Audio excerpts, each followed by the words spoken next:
Nucleophilic substitution reaction हम लोग पढ़ रहे हैं और न्यूक्लियोफिलिक सब्स्टिट्यूशन में हमने न्यूक्लियोफिलिक सब्स्टिट्यूशन इन हैलाइड पढ़ लिया, उसके अंदर SN1, SN2, NGP, SNI ये सारा पढ़ा। फिर न्यूक्लियोफिलिक सब्स्टिट्यूशन इन अल्कोहल पढ़ा, फिर न्यूक्लियोफिलिक सब्स्टिट्यूशन इन ईथर पढ़ा। अब हम पढ़ रहे हैं न्यूक्लियोफिलिक सब्स्टिट्यूशन इन इपॉक्साइड। ठीक है, ध्यान से 3 मैक्सिमम 3 केस हैं इसके अंदर इपॉक्साइड में। देखो इपॉक्साइड होता है क्या है, पहली बात बेटा ये है इपॉक्साइड साइक्लिक ईथर। ठीक है, इपॉक्साइड क्या होता है, साइक्लिक ईथर। साइक्लिक ईथर, आप ध्यान रखना, rate of nucleophilic substitution of epoxide is more than ether.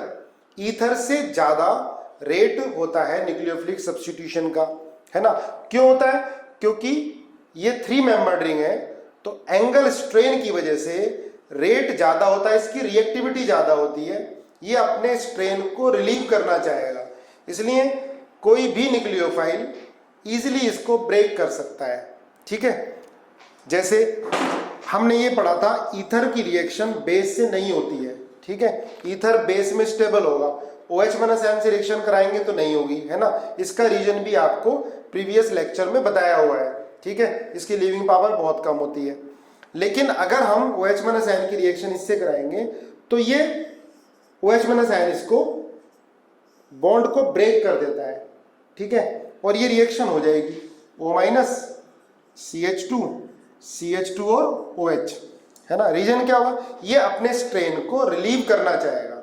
Angle strain है, 3 मेंबर्ड रिंग है, इट हैज एंगल स्ट्रेन। लेकिन अगर ये 5 मेंबर्ड रिंग है तब भी OH- इससे रिएक्ट नहीं करेगा, तो ये इसको बोलते हैं THF, टेट्रा हाइड्रोफ्यूरान। तो टेट्रा हाइड्रोफ्यूरान ये भी बेस में स्टेबल होता है, इसलिए कई सारी रिएक्शन में हम THF को एज अ सॉल्वेंट लेते हैं। ठीक है, इधर देखो। अच्छा, इपॉक्साइड बनता कैसे बेटा, ये ध्यान रखना, इपॉक्साइड कैसे बनता है, ये एल्कीन का ऑक्सीडेशन कराते हैं हम। ठीक है, एल्कीन का ऑक्सीडेशन कराते हैं किससे, पर एसिड से। ये पर एसिड है सारे, पर acid, CH3C triple bond OH, MCPBA Meta chloro पर बेंजोइक एसिड। मेटा क्लोरो पर बेंजोइक एसिड का बेटा फार्मूला ये होता है, मेटा क्लोरो, मेटा पर Cl, C triple bond OH, ये मेटा क्लोरो पर बेंजोइक एसिड है, या CF3C ट्रिपल बॉन्ड OH। आप इनमें से किसी से भी करा दो, इसका ऑक्सीडेशन हो जाएगा, डबल बॉन्ड में ऑक्सीजन इंसर्ट कर जाएगा और ये मिल जाएगा इपॉक्साइड। देखो एक चीज ध्यान रखना बेटा, इपॉक्साइड में ये जो कार्बन है ये मोर हिंडर्ड है, मोर हिंडर्ड है। ठीक है, यहां हिंड्रेंस ज्यादा है, CH3 लगा हुआ है, और इसकी हिंड्रेंस कम है, ये लेस हिंडर्ड है। ओके, अब इसके अंदर हम लोग 3 केस पढ़ते हैं। एक तो case first, reaction with neutral nucleophile in presence of acid. Reaction with neutral nucleophile in presence of acid. देखो इसमें जो प्रोडक्ट बन रही है बेटा, देखो ये न्यूट्रल न्यूक्लियोफाइल है, हमने एसिड ले लिया तो प्रोडक्ट ये बनी। इसमें आप देखो जो न्यूक्लियोफिलिक पार्ट है इसका न्यूक्लियोफाइल का CH3O-, वो किस कार्बन पे अटैक कर रहा है, किस कार्बन पे अटैक कर रहा है, मोर हिंडर्ड कार्बन पे अटैक कर रहा है। ये जो न्यूक्लियोफाइल है कहाँ अटैक कर रहा है, मोर हिंडर्ड कार्बन पर। ठीक है, ये बन रहा है। अब इसकी मैकेनिज्म आप देख लो क्या होगा। देखो पहले स्टेप में H+ आयन कहां पर अटैक करेगा, O पर अटैक करेगा, CH3 CHO CH2 और ये H+। इसके बाद सेकेंड स्टेप में CH3OH अटैक करेगा। अब आप देखो O+ आने से O की इलेक्ट्रोनेगेटिविटी बढ़ गई, अब ये इलेक्ट्रॉन अपनी तरफ खींचेगा तो इधर बॉन्ड ब्रेक करता है और ये जाकर अटैक करता है। पहले बॉन्ड ब्रेक करेगा, देखो O+ आने से बेटा पार्शियल पॉजिटिव आ गया। अब पार्शियल पॉजिटिव कहां पर स्टेबल रहेगा, यहां पर, ड्यू टू हाइपर कंजुगेशन। ठीक है, मोर सब्स्टिट्यूटेड कार्बन पर पॉजिटिव चार्ज ज्यादा स्टेबल होगा। ठीक है, ये प्राइमरी है, ये टर्शरी है, सेकेंडरी है, तो यहां पर कार्बोकेटायन ज्यादा स्टेबल होगा, तो यहां पर कार्बोकेटायन बनने की टेंडेंसी ज्यादा होगी, ये हटेगा और ये जाकर अटैक करेगा। लेकिन फ्री कार्बोकेटायन नहीं बन पाता, ये प्योर SN1 रिएक्शन नहीं है, नॉट प्योर SN1, और ना ही प्योर SN2 है। ठीक है, ना SN1 है ना ही प्योर SN2 है। इसमें फ्री कार्बोकैटायन नहीं बनता कि रीअरेंजमेंट हो पाए, और ना ही प्योर SN2 है कि जब SN2 में क्या होता है, न्यूक्लियोफाइल अटैक करता है, साथ साथ लीविंग ग्रुप हटता है, पर इसमें थोड़ा पहले हट जाएगा ये और न्यूक्लियोफाइल जाकर अटैक कर देगा, है ना, फ्री नहीं हो पाता कार्बोकैटायन। तो क्या बनेगा बेटा, ये CH3C, यहाँ पर OH प्लस और CH3H और CH2OH, इसके बाद ये H प्लस आयन निकल जाएगा, है ना, तो प्रोडक्ट क्या बन जाएगी, ये बन जाएगी। ठीक है, तो ये केस फर्स्ट हो गया, reaction with neutral nucleophile in presence of acid. ध्यान रखो, न्यूक्लियोफाइल कहां अटैक करेगा, nucleophile will attack on more hindered carbon. ध्यान रखना, attack on more hindered carbon, ध्यान रखोगे। तो बेटा केस फर्स्ट में पढ़ा हमने reaction of neutral nucleophile in presence of acid, acidic medium में। तो एसिडिक मीडियम में जब हम न्यूक्लियोफाइल लेते हैं तो न्यूक्लियोफाइल कहाँ अटैक करता है, मोर हिंडर्ड कार्बन पर। लेकिन ध्यान रखना, रिएक्शन ना SN1 होती प्योर, ना ही प्योर SN2 होती, फ्री कार्बोकैटायन नहीं बनता है। कह सकते हैं कि ज्यादातर रिजेंबल करती है SN1, ठीक है, क्योंकि न्यूक्लियोफाइल कहाँ अटैक कर रहा है, जहां पर कार्बोकैटायन स्टेबल बनने की टेंडेंसी है। ये ध्यान रखना, जो O वाला बॉन्ड है, इपॉक्साइड वाला बॉन्ड है, वो पहले टूटेगा और उसके बाद तुरंत न्यूक्लियोफाइल जाकर अटैक कर देगा। अब आप केस सेकंड देखो, न्यूट्रल और बेसिक कंडीशन। न्यूट्रल और बेसिक कंडीशन, जब आप चार्ज न्यूक्लियोफाइल लो या न्यूट्रल न्यूक्लियोफाइल भी है लेकिन एसिड नहीं है, एसिडिक कंडीशन नहीं है, तो चार्ज न्यूक्लियोफाइल है तो रिएक्शन क्या होगी, प्योर SN2। न्यूक्लियोफाइल कहां अटैक करेगा, लेस हिंडर्ड कार्बन पर। Nucleophile will attack on less hindered carbon. देखो इस कार्बन की हिंड्रेंस कम है, न्यूक्लियोफाइल यहां अटैक करेगा, ये बॉन्ड ब्रेक हो जाएगा, ये बन गया। न्यूक्लियोफाइल लेस हिंडर्ड कार्बन पे अटैक किया, बाद में O-, इसकी रिएक्शन CH3OH या HCl, CH3OH से भी H प्लस आयन ले लेगा और HCl, तो अल्कोहल बन जाएगा। ये डायरेक्ट भी यहाँ पर CH3OH और साथ में CH3O- और CH3OH ले लेते हैं, तो पहले ये अटैक करता है, बाद में CH3OH से H प्लस आयन ले लेता है।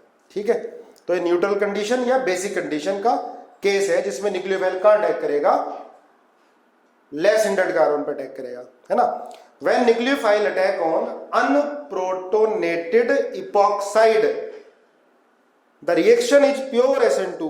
बात समझ में आई, अनप्रोटोनेटेड, अगर हम H प्लस आयन ले लेते हैं पहले, तो वो क्या करता है, इपॉक्साइड को प्रोटोनेट कर देता है, फिर बॉन्ड टूटता है जिधर कार्बोकैटायन स्टेबल बनने लगता है, फ्री कार्बोकैटायन नहीं बनता, ध्यान रखना। ठीक है, जैसी बॉन्ड टूटेगा तुरंत न्यूक्लियोफाइल अटैक कर देगा। लेकिन अगर प्रोटोनेटेड नहीं है, अनप्रोटोनेटेड इपॉक्साइड है, तो रिएक्शन प्योर SN2 होगी। अब चाहे वो न्यूट्रल न्यूक्लियोफाइल हो या नेगेटिवली चार्ज न्यूक्लियोफाइल हो, अगर प्रोटोनेटेड इपॉक्साइड नहीं है तो प्योर SN2 रिएक्शन होगी, nucleophile will attack on less hindered carbon. Clear है बेटा, ये सेकंड केस है, ध्यान रखोगे। अब जैसे हमने इसका एग्जांपल ये ले लिया है, ये CH3C ट्रिपल बॉन्ड C- है, ठीक है, चार्ज न्यूक्लियोफाइल है, बेसिक कंडीशन होगी तभी इसने H प्लस आयन हटाया, तो कहां अटैक करेगा ये, लेस हिंडर्ड पर, ये बन जाएगा। बाद में एसिड से पास करा दो तो ये H प्लस आयन लेके अल्कोहल बन जाएगा। इसी के बाद थर्ड केस, वैसे तो ये सेकंड केस की तरह ही है, थर्ड केस लिखने की जरूरत नहीं है, चलो फिर भी ध्यान रहेगा। रिएक्शन विद ग्रिग्नार्ड रिएजेंट, आप ध्यान रखो ग्रिग्नार्ड रिएजेंट कैसे ब्रेक होता है, R पर माइनस और Mg पर plus, R minus Mg plus. तो अब देखो क्या हो गया, ये स्ट्रॉन्ग न्यूक्लियोफाइल ही तो हो गया। एक चीज ध्यान रखना, ग्रिग्नार्ड रिएजेंट बेस की तरह बिहेव करता है और न्यूक्लियोफाइल की तरह, पर बेस की तरह कब बिहेव करेगा, जब एसिडिक हाइड्रोजन प्रेजेंट होगा। First it will behave as base, base की तरह बिहेव करेगा पहले, अगर एसिडिक हाइड्रोजन है। अगर एसिडिक हाइड्रोजन नहीं है तो it will behave as nucleophile. तो न्यूक्लियोफाइल अटैक करेगा लेस हिंडर्ड कार्बन पर, ठीक है, लेस हिंडर्ड कार्बन पर अटैक करेगा। तो R बेटा कहां अटैक करेगा, यहां अटैक करेगा, O- पर MgX आ जाएगा, फिर बाद में इसकी हाइड्रोलिसिस कराओगे तो OMgX की जगह OH आएगा। क्लियर है, यहां पर R की जगह CH3 कर लो। ओके। अब देखो हम LiAlH4 लेते हैं, लिथियम एल्युमिनियम हाइड्राइड, LiAlH4, तो ये इपॉक्साइड के बॉन्ड को ब्रेक कर देता है। It is a source of H minus ion, it is a source of H minus ion. कहां अटैक करेगा? लेस इंडर्ट पर, और ये बन जाएगा। तो ये इपॉक्साइड के आपके तीनों केस हो गए। तो बेटा हमने न्यूक्लियोफिलिक सब्स्टिट्यूशन इन इपॉक्साइड पढ़ा है ना, और उसमें हमने 3 केस पढ़ लिए। पहला केस था reaction of epoxide with neutral nucleophile in presence of acid. तो उसमें क्या होता था बेटा, पहले इपॉक्साइड का प्रोटोनेशन होता था, उसके बाद न्यूक्लियोफाइल अटैक करता था मोर हिंडर्ड कार्बन पर। तो ऐसे लगता था कि जैसे रिएक्शन SN1 हुई है, लेकिन प्योर SN1 नहीं होती, क्योंकि फ्री कार्बोकेटायन नहीं बनता है। इपॉक्साइड का बॉन्ड टूटते ही एकदम से न्यूक्लियोफाइल अटैक कर देता है, तो रीअरेंजमेंट नहीं होता है इसके अंदर, क्योंकि फ्री कार्बोकेटायन नहीं बनता। एक चीज ध्यान रखना, जो रेट था न्यूक्लियोफिलिक सब्स्टिट्यूशन का इपॉक्साइड में, वो डाइथाइल ईथर से ज्यादा होता है। आपको बताया भी था, क्योंकि इपॉक्साइड में क्या होता है, एंगल स्ट्रेन। तो एंगल स्ट्रेन की वजह से ये इजिली टूटेगी, इसको न्यूक्लियोफाइल आसानी से तोड़ देगा, इसलिए इसकी एनर्जी क्या है, ऑलरेडी ज्यादा है। ठीक है, तो ये एक्टिवेशन एनर्जी क्या होगी, कम होगी, है ना। यहाँ से यहाँ तक पहुंचाने के लिए, रिएक्शन में पार्टिसिपेट करने के लिए जो एनर्जी है वो क्या होगी, कम होगी, तो रेट ज्यादा होता है ना। ये डाइथाइल ईथर है, ठीक है, इसका रिएक्शन प्रोफाइल ये है, और ये इपॉक्साइड है, इसका रिएक्शन प्रोफाइल ये है। तो हमने सेकेंड केस क्या पढ़ा था, जिसमें हम लेते थे चार्ज न्यूक्लियोफाइल। तो चार्ज न्यूक्लियोफाइल में न्यूक्लियोफाइल कहाँ अटैक करता था बेटा, मोर हिंडर्ड कार्बन पे नहीं करता था, लेस हिंडर्ड कार्बन पे करता था। तो रिएक्शन क्या होती है, प्योर SN2 होती है जब चार्ज न्यूक्लियोफाइल होगा। और एक केस था ग्रिग्नार्ड रिएजेंट से रिएक्शन, तो सेम केस, उसमें भी क्या है, चार्ज न्यूक्लियोफाइल है, RMgX R minus Mg plus में ब्रेक होगा, और R माइनस M कहाँ अटैक करेगा, लेस हिंडर्ड कार्बन पर। क्लियर है, ये 3 केस हैं, और इन 3 केस को ध्यान रखोगे तो जो भी क्वेश्चन आना चाहिए एग्जाम में हो जाएगा आपका। ठीक है, देखो और एग्जाम्पल कर लेते हैं। तो CH3OH H plus neutral nucleophile, acid की प्रेजेंस, ध्यान रखना एसिड की प्रेजेंस है, तो कहां अटैक करेगा न्यूक्लियोफाइल, मोर हिंडर्ड कार्बन पर, है ना। डायरेक्ट कर देता हूं, क्योंकि पहला मैकेनिज्म बता चुका हूं मैं आपको इसकी। तो ये आएगा OH और ये OCH3। क्लियर है, ये मोर हिंडर्ड कार्बन हो गया, और ये क्या हो गया, लेस हिंडर्ड कार्बन हो गया। तो कहां अटैक करेगा, ये मोर हिंडर्ड कार्बन पर न्यूक्लियोफाइल अटैक करेगा। सेकंड में ये चार्ज न्यूक्लियोफाइल है, तो CH3O माइनस N का अटैक करेगा, लेस हिंडर्ड कार्बन पर अटैक करेगा बेटा। ठीक है, लेस हिंडर्ड कार्बन पर अटैक करेगा, ये बॉन्ड ऐसे ब्रेक हो जाएगा।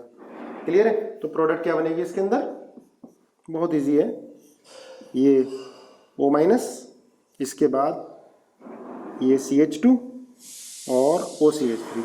क्लियर है, O माइनस पर फिर CH3OH से H प्लस आयन आ जाएगा। क्लियर है, इजी है एकदम। अब यहां देखो ग्रिग्नार्ड रिएजेंट है बेटा, पीएच माइनस और Mg प्लस, है ना।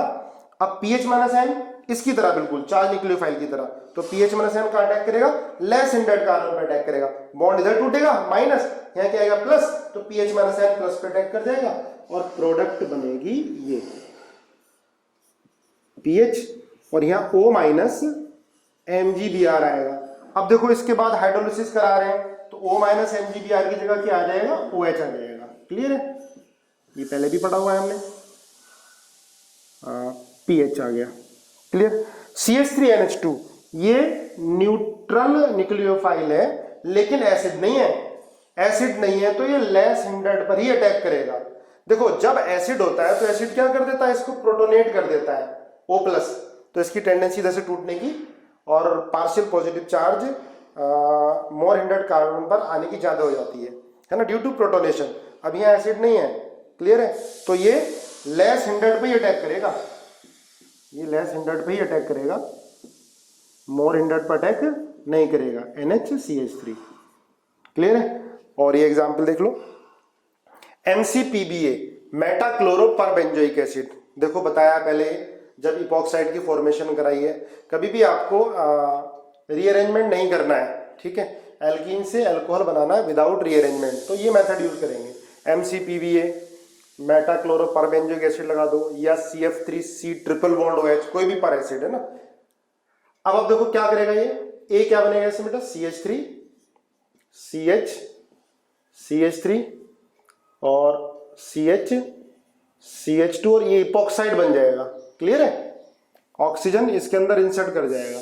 अब NaH, Na plus H minus, H minus, देखो LiAlH4 भी source of H minus ion है और ये NaH metallic hydride H minus ion है।